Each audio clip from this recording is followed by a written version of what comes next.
تو یہ کیا ہے کہ ایک سسٹم ایسا اس نے بنا رکھا ہے، دجالی ابلیسی سسٹم جو ہے. ہوں، حالانکہ ہم یہ نہیں کہہ جی رہے کہ دجال ایک سسٹم کا نام ہے، دجال ہے تو ایک ایک نفس ہی، لیکن ایک سسٹم بھی چل رہا ہے جو اس کے اکارڈنگ سسٹم کے چل رہا ہے. اب جب یہ سسٹم پورا اپنے ظہور پہ آنے کا ٹائم آ جائے گا اس کا، جو بالکل اس کا عروج ہوگا، تب یہ ظاہر ہو جائے گا، تب اس کا خروج ہو جائے گا دجال کا. اور اس کو پھر وہ اور آگے لا کے چلے گی، ایک طرح سے اس کا لیڈر بن جائے گا یہ. تو سسٹم اس تو میں اس وقت عروج پہ ہی ہے، زہیب صاحب ہاں اپنے پیک پر مطلب اس چل میں، رہا ہے. ہاں اس مطلب کا اس میں اگر زوال ہو جائے گا حضرت مہدی کے ہاتھوں. ہاں اس مطلب یہ جب زوال کی تاب نہیں لا سکے گا یہ دجال یا ابلیس یا شیطان. ہوں حدیث کے نہیں جو الفاظ ہیں غضبۃ یغضبها، ایک چیز اس کو ہوں غصے میں ڈال دے گی، وہ یہی ہوگی کہ اس کے ہاتھ سے نظام نکل چکا ہوگا، شیطانی نظام، طاغوتی نظام. ہاں لیکن میں کہہ رہا ہوں کہ دجال کا جو خروج ہوگا وہ بالکل اس آپٹیمم پوائنٹ پر ہوگا جب یہ دجالی جو نظام چل رہا ہے یہ بھی اپنے عروج پہ ہوگا. مطلب یہ بالکل آلموسٹ عروج پر ہے ہی، لیکن ابھی جب یہ بالکل اور ایک دم عروج پہ آ جائے گا تب وہ ٹائم ہوگا جب یہ دجال اس پہ ایک دم آگے قابض ہو جائے گا. اور پھر وہ اپنی جو اس کی جی باتیں آتی ہیں کہ وہ زندہ کو مردہ، مردہ کو زندہ کرنا، جنت کو جہنم، جہنم کو جنت بدلنا، وہ ساری چیزیں کر کے ایک جادوئی کرشمے سے کر کے پھر وہ ایمان والوں کو مرتد کرنا بھی شروع کر دے گا.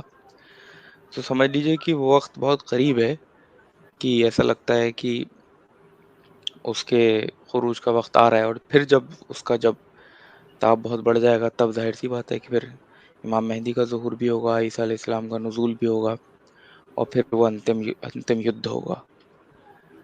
تو یہ چیزیں ہیں. مطلب یہ میں محسوس کرتا ہوں کہ پرانے وقت کے ہم لوگ دیکھتے ہیں، کیونکہ پرانے زمانے میں، آج سے زیادہ پرانا بھی نہیں، اگر 50 سال پرانے یا 100 سال پرانے لوگ بھی لے لیں تو جی آپ دیکھیں گے نا، تو وہ لوگ جو ہمارے گاؤں کے لوگ ہیں، بزرگ ہیں، وہ لوگ بہت زیادہ ایسے دین کی طرف ان کا بہت زیادہ وہ تو نہیں تھا.